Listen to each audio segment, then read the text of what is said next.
अस्सलाम वालेकुम स्टूडेंट्स। आज का हमारा जो 8th क्लास का एक टॉपिक है वो आज मैं आपको एक्सप्लेन करने के लिए जा रही हूँ। आज हम कोई एक्सरसाइज का क्वेश्चन नहीं करेंगे, बल्कि ये एक सिंपल सा एक टॉपिक है सेट से रिलेटेड। इसको मैं आज आपको समझाऊंगी। और टॉपिक क्या है हमारा? एक्सप्रेशन ऑफ अ सेट, यानी कोई भी जो गिवन सेट है उसको हम किस किस तरीके से एक्सप्रेस कर सकते हैं या शो कर सकते हैं या उसको लिख सकते हैं। तो किसी भी सेट को लिखने के कितने तरीके हैं? 3 तरीके हैं। There are 3 ways to express any set. और वो तरीके कौन कौन से हैं, क्या क्या उनके नेम्स हैं? First one is tabular form, descriptive form and set builder form. अब इनको मैं एग्जांपल के थ्रू एक्सप्लेन करती जाऊंगी वन बाय वन, और आपको इजीली ये समझ आ जाएंगे। एग्ज़ाम्पल हमें दी हुई है, एक सेट दिया हुआ है जिसके एलिमेंट्स हैं 2, 4, 6, 8 एंड 10। 5 एलिमेंट्स का ये एक सेट है और इसको नेम क्या दिया हुआ है? ई।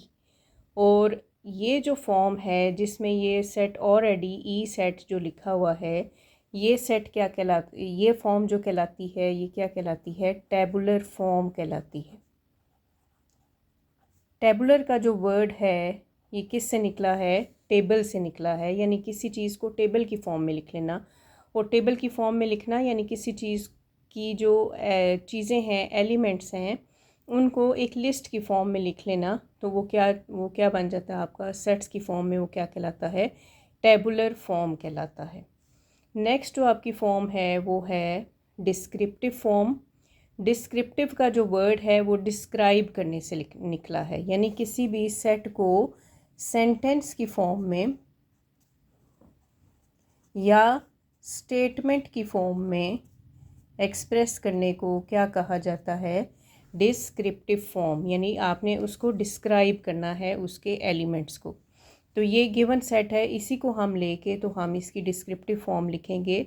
हम लिखेंगे E is equals to set of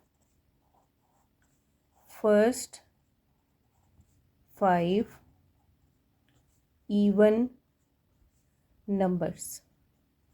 क्योंकि ये हमें नंबर्स कौन से नज़र आ रहे हैं? इवन नंबर्स नज़र आ रहे हैं, जो कि 2 के टेबल पे डिवाइड हो जाते हैं, जैसे कि 2, 4, 6, 8 और 10। और इनकी तादाद कितनी है? टोटल कितने हैं? 5 हैं। तो हम इसमें डिस्क्राइब ये भी कर देंगे कि ये फर्स्ट 5 हैं, पहले 5 हैं, और हैं कौन से? इवन नंबर्स हैं। ठीक है, आई होप सो आपको ये समझ आ गई होगी दोनों फॉर्म्स। अब नेक्स्ट जो थर्ड फॉर्म आ रही है वो कौन सी फॉर्म आ रही है? Set builder form. Set builder form ये मैथमेटिकल जो आपके सिंबल्स हैं उनकी फॉर्म में जब हम लिखेंगे किसी भी सेट को सिंबॉलिक फॉर्म में, तो वो आपका क्या कहलाएगा? सेट बिल्डर फॉर्म कहलाएगा। ठीक है, अब इसी को हम लिखेंगे सेट बिल्डर फॉर्म में। ई इज़ इक्वल्स टू, इसको भी हम किस में लिखेंगे? ब्रैकेट्स में, कर्ली ब्रैकेट्स में। तो ई, इसमें हमें सिंबल्स लिखने पड़ेंगे। हम सपोज़ करेंगे कि ये सारे जो एलिमेंट्स हैं इनको हम एक्स का नेम दे देते हैं, तो हम इनको लिखेंगे एक्स सच दैट एक्स। ये जो लाइन है ये क्या कहलाती है? Such that X, such that x belongs to. ये बिलोंग्स टू का सिंबल है। किस से बिलोंग कर रहे हैं ये एक्स वाले एलिमेंट्स? कौन से सेट से बिलोंग कर रहे हैं? उसका नाम क्या है? E. X such that x belongs to E and, ये सिंबल किसका है? And x is less than equal to 10। ठीक है, ये लेस देन का सिंबल है और नीचे जब इसके नीचे एक लाइन आ जाती है तो वो इक्वल भी हम उसको कंसिडर करते हैं। ठीक है, and x is less than equal to 10। कहाँ पे ये एंड हो रहे हैं? 10 तक एंड हो रहे हैं। ठीक है, तो ये आपकी जो फॉर्म हो गई फर्स्ट वाली, ये हमने टेबुलर फॉर्म इसकी कर ली।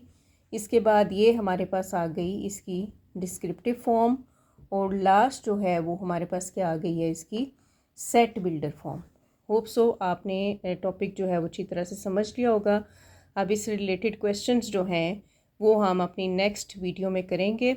और आप मेरे चैनल को जो है वो लाइक कर दें, शेयर कर दें और सब्सक्राइब कर दें। और मज़ीद वीडियोस देखने के लिए बेल आइकन को प्रेस कर दें ताकि वीडियोस जो हैं वो आप तक पहुंचती रहें। Thank you so much.